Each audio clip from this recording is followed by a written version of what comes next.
And then, to something that probably fills the gallery this evening is a request for a resolution of cooperation for council to cooperate with Carlisle Towers LLC. I was given some draft language 2 weeks ago, and we were asked to have that on the legislation, emergency language, waive the 3-read rule, and pass it tonight. And I am here to tell you that it just couldn't happen, and I'll tell you what I did do. First, I went to the auditor's office and gave him a copy of the language. He looked at it and said it's not non-binding, it doesn't mean anything, doesn't appear that it financially obligates the city. I dropped off a copy to the mayor and scheduled a meeting with him for 2 o'clock last Monday, and put an X beside 2 paragraphs that were just of concern to me, and also faxed a copy to the law director. What I was able to find out in my research is that at the same time that council received this resolution to ask 2 weeks ago, the mayor's office also received an MOU. And an MOU is a memorandum of understanding, and it was typically non-binding, but gossip has it that there were some built-in penalties. If we, the council, didn't act within certain times, we'd have other penalties in it. I've never seen the MOU, so I don't know for sure, and that made me worry a little bit.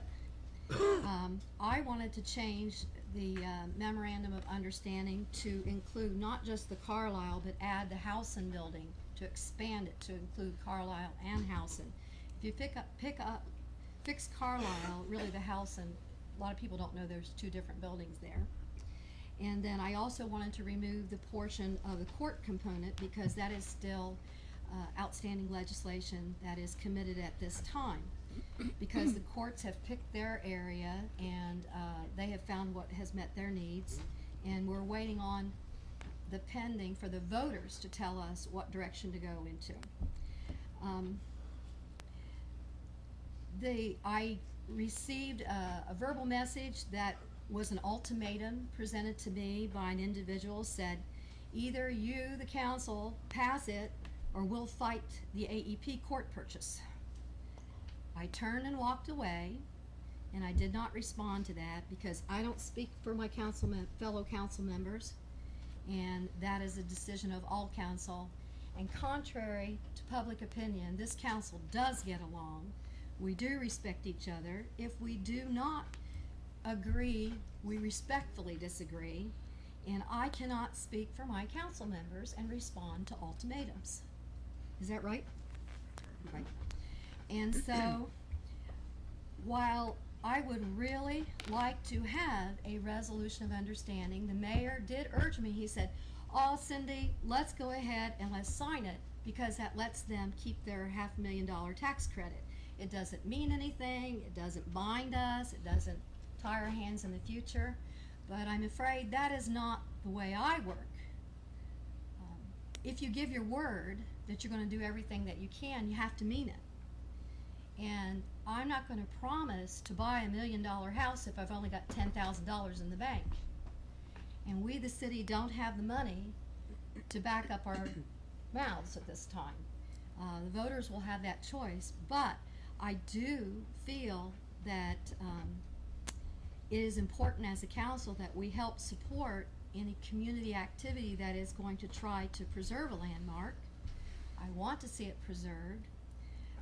The Carlisle Tower LLC had their day in court last Friday. They were found guilty of still being a nuisance and not making their necessary repairs, and they were fined, I think, $1,200, but there's some more due process that goes on, and they have so long to report. So, you know, all throughout this conversation, Carlisle Tower LLC has been in the courts for their non-action of making their property safe. And so I can't get in that mess. I'm not a lawyer, but so nothing like being stuck between a rock and a hard place before Election Day.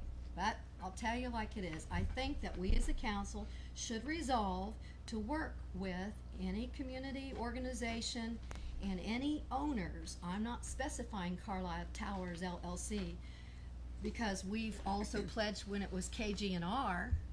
The only difference between those two people are KG&R wore cowboy hats, you know. And Carlisle Tower LLC, we need to pledge that we'll work with the owners of whoever that building is who's going to develop it to preserve it. So therefore, I would like to make a motion tonight. And I would like for the motion to be here in public that we, the City Council of Chillicothe, resolve to cooperate with the community organizations and owners of the Carlisle House and Building to help promote and preserve the restoration of the southeast corner of Paint and Main Street as a significant landmark of our community. And that's the best that we could come up with. The 2 o'clock meeting with the mayor, we talked on the phone, he canceled because he couldn't meet with me, and government doesn't move that fast. So I would like to make the motion that we resolve to cooperate, but I think it needs to be Carlisle and Howson, and that is my motion. Okay, is there a second? Mrs. Malone? Okay.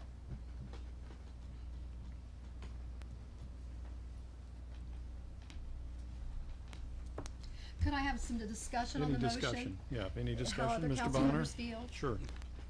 Thank you, Ms. Henderson, and, you know, whatever happens, we need really to sit down as a council with concerned citizens, whoever they may be, and really have an earnest discussion Absolutely. about the Carlisle and, you know, where we're going with that, the funding, and we really need to get all our ducks in a row so we can really make this proper decision on the Carlisle, get all the facts out, and certainly I think a good, very earnest discussion about this topic is overdue, and I think when we get together, we can get this issue resolved. And I would really hope so, because the clock is ticking. Yes. Mrs. Lester? I would just concur with what Mr. Bonner just said, and I think that would serve the purpose. Any other discussion, comments? Mr. Pearl? Now, does this go towards protecting any tax credits I would or hope so. grants? It would be Does it meet the same? a resolution of council. I guess we would have to confer with the law director about that. It's just, it